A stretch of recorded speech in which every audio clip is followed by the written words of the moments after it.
جماعت کے ممبران، ہم لوگ پارلیمنٹ ہاؤس کے میڈیا سینٹر سے آپ سے مخاطب ہیں۔ آج بھی ہم نے پوری کوشش کی کہ اسپیکر قومی اسمبلی ہمیں فلور دے اور ہم لوگ عوام کی امنگوں کی جو ترجمانی ہے اس کا حق ادا کریں اور قومی اسمبلی میں اپنی بات کر سکیں۔ بدقسمتی کے ساتھ یہ قومی اسمبلی، اسپیکر قومی اسمبلی اور یہ حکومت یہ کٹ پتلیاں بن گئی ہیں۔ ان کے پاس اپنا نہ ذہن ہے، نہ ان کے پاس اپنی مرضی یہ کر سکتے ہیں۔ ہمارے بڑے ہی پیارے ممبر میاں غوث صاحب، ممبر قومی اسمبلی، ان کو کافی دن انٹیلیجنس ایجنسیز نے غائب رکھا تھا۔ اس کے بعد ان کو جوڈیشل کر کے جیل بھیجا گیا، ان کے پروڈکشن آرڈرز بھی آئے، پر آج تک ان کو قومی اسمبلی میں پیش نہیں کیا گیا، نہ ہی ان کو اسٹینڈنگ کمیٹی میں پیش کیا گیا۔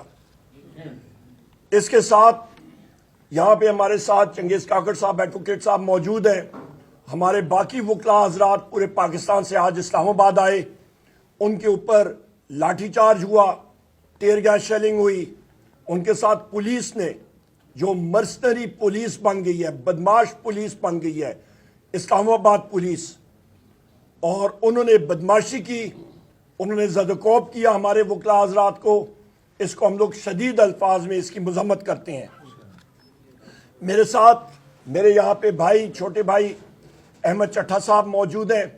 یہ فرزند ہیں سابق اسپیکر قومی اسمبلی حامد ناصر چٹھا صاحب کے۔ ان کے گاؤں کے گھر پہ بھی اور لاہور کے گھر پہ پنجاب پولیس جو ایک وحشیانہ پولیس بن چکی ہے، ڈاکٹر عثمان انور ایک ٹاؤٹ ہے، اور انہوں نے جو توڑ پھوڑ کی، سادہ لباس میں ملبوس لوگ بھی ان کے ساتھ موجود تھے، انہوں نے گھر کے خواتین کو زد و کوب کیا، انہوں نے وہاں پہ بدتمیزی کی، اور مکمل ان کے دونوں گھر جو ہیں وہ توڑ پھوڑ کر کے رکھ دیے، جس کی ہم لوگ شدید الفاظ میں مذمت کرتے ہیں۔ احمد چٹھا صاحب کے حلقے میں ایک خاتون ہے جن کا نام ارشاد بی بی تھا، پولیس تشدد کی وجہ سے ان کو ہارٹ اٹیک ہوا اور اس دنیا سے چل بسیں۔ اس کی ہم لوگ شدید الفاظ میں مذمت کرتے ہیں۔ میرے بھائی یہاں پہ ایم این اے مبین جٹ صاحب موجود ہیں، ان کے گھر پہ ریڈ ہوا پنجاب پولیس کا، مکمل توڑ پھوڑ کی گئی، اس کی ہم لوگ شدید الفاظ میں مذمت کرتے ہیں۔ ہمارے یہاں پہ انیکا مہدی بھٹی صاحبہ قومی اسمبلی کی ممبر ہیں، اور ان کے بھائی کو اریسٹ کیا گیا۔ ان کے زمینوں کو پولیس نے وہاں پہ اپنی چوکی بٹھا دی ہے، جو زمین ہے اس کو انہوں نے اٹیچ کر دی ہے، نہ کسی ذمہ دار کو وہاں پہ جانے دے رہے ہیں، اور مکمل توڑ پھوڑ ان کے گھر میں ہو گئی ہے۔ اس کی ہم لوگ شدید الفاظ میں مذمت کرتے ہیں۔ میرے بھائی یہاں پہ جمشید دستی صاحب یہاں پہ میرے خالے موجود، یہ میرے ساتھ ہی موجود ہیں۔ ان کو یہ شرف حاصل ہوا ہے کہ ابھی تک پیکا ایکٹ، یہاں پہ میرے صحافی حضرات آپ سن لیں، ملک میں ابھی تک آپریشنلائز نہیں ہوا، پر جمشید دستی صاحب آپ سے سبقت آگے لے گئے، ان کے اوپر پیکا ایکٹ لگ چکا ہے۔ پہلا ایم این اے اور شخص ہمارا جن کے اوپر پیکا ایکٹ لگ گیا ہے۔ ابھی آپ میڈیا کے حضرات، سوشل میڈیا کے حضرات، اور ہم اپوزیشن کے ساتھ ہی اپنی خیر منائیں، ملک میں ورچوئل مارشل لا ہے خواتین و حضرات۔ یہاں پہ ڈاکٹر شبیر قریشی صاحب کے گھر پہ ان کے ساتھ بھی جو پنجاب پولیس کا رویہ رہا ہے، ریڈز ہوتے رہے ہیں، اور ان کے ایک بڑے ساتھی، قریبی ساتھی جناب چودھری یاسر جٹ صاحب کوٹادو کے ہیں۔ پنجاب پولیس جو کہ کچے کے ڈاکوؤں کا تو مقابلہ نہیں کر سکتی ہے، کیونکہ ڈاکٹر عثمان انور کی سربراہی میں یہ ایک دہشت گرد اور کرپٹ اور گھٹیا پولیس فورس بن گئی ہے۔ تو انہوں نے کیا کیا کہ پولیس ریڈ کے دوران چودھری یاسر جٹ صاحب ان کو اتنا زد و کوب کیا